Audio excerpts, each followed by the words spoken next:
Jangan langsung semangat kalau dengar istilah koperasi merah putih. Kenapa?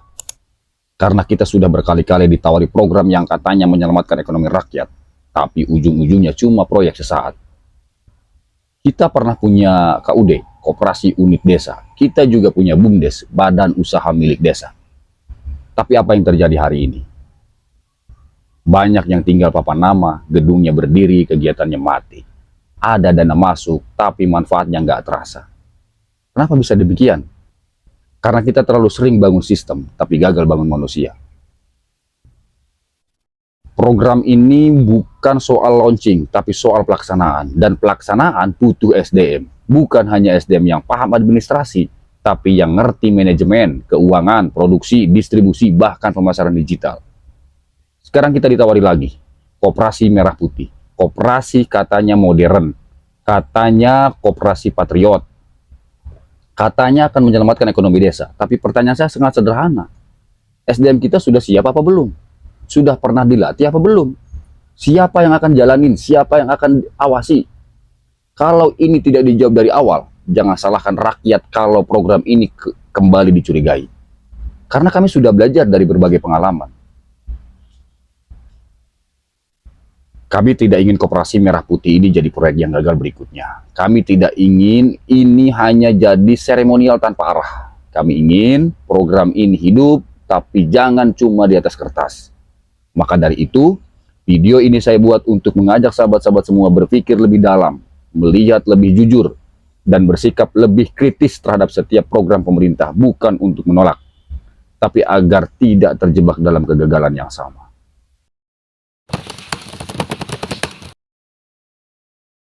Sahabat-sahabat semua, kenapa saya angkat isu ini? Karena saya tidak ingin rakyat desa jadi korban dari program yang belum siap dijalankan. Saya tidak ingin pemerintah terjebak pada euforia launching, tapi gagal pada tahap pelaksanaan. Selama ini kita sudah punya banyak program ekonomi di desa, tapi hasilnya banyak yang stagnan, banyak yang numpang lewat, banyak yang hanya jadi ajang foto dan laporan. Kenapa? Karena SDM desa belum disiapkan serius. Karena pelatihan cenderung formalitas, karena anak-anak muda di desa malah disuruh diam, bukan dilibatkan. Sementara tantangannya makin berat. Daya beli masyarakat turun, produk lokal sulit bersaing, lahan sempit tapi kebutuhan pangan tinggi. Maka, maksud dan tujuan dari video ini adalah pertama, mengajak masyarakat melek program, jangan cuma ikut-ikutan bangga, tapi pahami sistemnya. Yang kedua, mengingatkan pemerintah dan pengelola desa bahwa koperasi ini bukan hanya struktur dan surat keputusan, tapi ruhnya ada di manusianya. Yang ketiga, memberi solusi dan realistis bahwa koperasi desa bisa berhasil asalkan dimulai dari membenahi SDM, bukan mengejar simbol. Saya yakin kalau ini kita bahas terbuka, kalau kita libatkan masyarakat dan pemuda desa sejak awal, koperasi merah putih bisa jadi alat perjuangan ekonomi, bukan sekedar proyek perlengkap janji.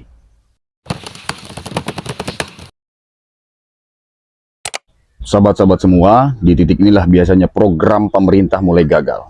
Di tahap perencanaan. Kenapa gagal? Karena semuanya dikejar cepat. Karena kebanyakan pakai template. Karena lebih penting siapa yang datang waktu launching daripada siapa yang ngerti cara jalanin. Harusnya kalau kita bicara koperasi merah putih yang benar, langkah awal itu bukan bikin proposal, bukan buru-buru bentuk kepengurusan, tapi mulai dari identitas potensi ekonomi yang real di desa. Siapa pelaku usahanya, apa komoditas unggulan di desa itu, siapa yang bergerak di sektor pangan, ternak, nelayan, pengolahan makanan, siapa yang aktif, siapa yang punya semangat, siapa yang butuh didorong. Itu dulu yang harus dikumpulkan. Datanya dicatat, dipetakan. Bukan sekedar tanya RT RW, tapi turun langsung, wawancara, survei lapangan. Setelah data ini terkumpul, harusnya ada musyawarah desa yang serius. Bukan hanya undang elit-elit desa yang itu aja. Tapi libatkan pemuda, pelaku UMKM, kelompok tani, peternak, pengrajin, bahkan ibu rumah tangga yang punya usaha rumahan. Kenapa penting? Sobat-sobat, karena kalau dari awal yang dilibatkan itu hanya orang dalam saja, program ini bakal jadi pemilik segelintir orang, dan akhirnya Yang jalan itu programnya, tapi yang terlibat itu aja. Tapi rakyat nonton dari luar pagar saja. Dari musyawarah itulah seharusnya muncul usulan program koperasi berbasis realitas desa. Bukan copy paste dari desa tetangga atau hasil workshop di hotel-hotel berbintang. Dan ingat sahabat-sahabat, kalau koperasi ini katanya ingin melibatkan BUMDes, pastikan BUMDes hidup dulu. Jangan serahkan tanggung jawab ke BUMDes yang bahkan laporan keuangannya aja nggak pernah terbuka. Kalau proses ini dijalankan dengan benar, baru kita bisa ngomong soal kemandirian ekonomi desa. Bukan ekonomi yang dibuat-buat, tapi ekonomi yang tumbuh dari bawah, dari rakyat, oleh rakyat, dan untuk rakyat. Sahabat-sahabat semua, kalau perencanaan sudah benar, pelaksanaannya juga jangan main-main. Disinilah biasanya mulai tercium aroma permainan. Dana cair, pengurus belum siap, struktur dibentuk, fungsinya nggak jelas. Rapat diadakan, keputusan sudah dikunci duluan. Hati-hati. Kalau pola-pola ini masih dipakai, Koperasi Merah Putih tidak akan berbeda nasibnya dengan KUD dan BUMDes yang mati suri. Pelaksanaan harus dikawal dengan 3 prinsip utama. Pertama, transparansi. Dana yang masuk harus jelas peruntukannya. Publikasikan di balai desa, media sosial, bahkan ditempel di warung-warung kopi, di pos-pos ronda, biar rakyat tahu dan bisa ikut mengawasi. Yang kedua, partisipasi. Jangan jadikan koperasi milik segelintir elit desa. Libatkan kelompok-kelompok warga, bukan hanya saat rapat, tapi dalam pelaksanaan kegiatan ekonomi, produksi, distribusi, pemasaran, dan semuanya. Yang ketiga, profesionalisme. Yang jadi pengurus koperasi harus diuji kompetensinya. Kalau nggak ngerti manajemen, keuangan, digitalisasi, jangan asal tunjuk karena hubungan keluarga atau politik. Ada pelatihan, harus ada pendampingan, harus ada target capaian yang terukur. Dan ingat, kalau tidak ada sistem kontrol internal, tidak ada standar kerja yang jelas, tidak ada sanksi jika pengurus tidak aktif atau menyalahgunakan wewenang, maka koperasi ini hanya akan jadi stempel, bukan kekuatan ekonomi rakyat. Kalau pelaksananya dilakukan oleh orang yang tepat, dengan sistem yang benar, dan keterlibatan rakyat yang luas, koperasi bukan hanya hidup, tapi bisa tumbuh jadi kekuatan ekonomi yang lebih mandiri. Sahabat-sahabat semua, setelah program berjalan, uang keluar, kegiatan berlangsung. Pertanyaan paling penting adalah siapa yang bertanggung jawab, dan kepada siapa dia bertanggung jawab.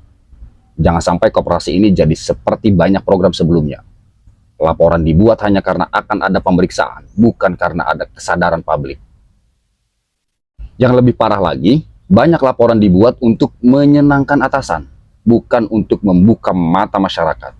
Ini penyakit lama dan harus dilawan. Pertanggungjawaban koperasi itu harus memenuhi 3 hal.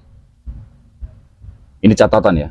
Pertama, transparan secara keuangan. Bukan hanya dicatat di Excel atau dibacakan di forum internal, tapi dipublikasi secara terbuka. Berapa dana masuk, dipakai untuk apa saja, siapa yang akan menerima manfaat. Ini bukan aib. Ini bentuk kepercayaan publik.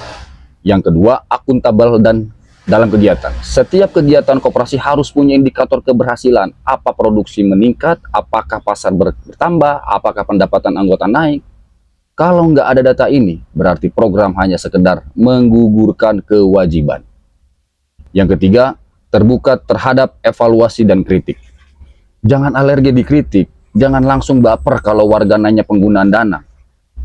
Justru kalau warga mulai kritis, itu tanda mereka peduli. Kalau koperasi ini memang ingin jadi kekuatan ekonomi merakyat, maka harus siap dipertanggungjawabkan di depan rakyat, bukan hanya di depan birokrat. Kalau sistem pertanggungjawaban ini dijalankan secara terbuka dengan niat membangun kepercayaan, maka masyarakat di desa akan merasa memiliki. Dan kalau sudah merasa memiliki, mereka tidak akan biarkan koperasi ini mati.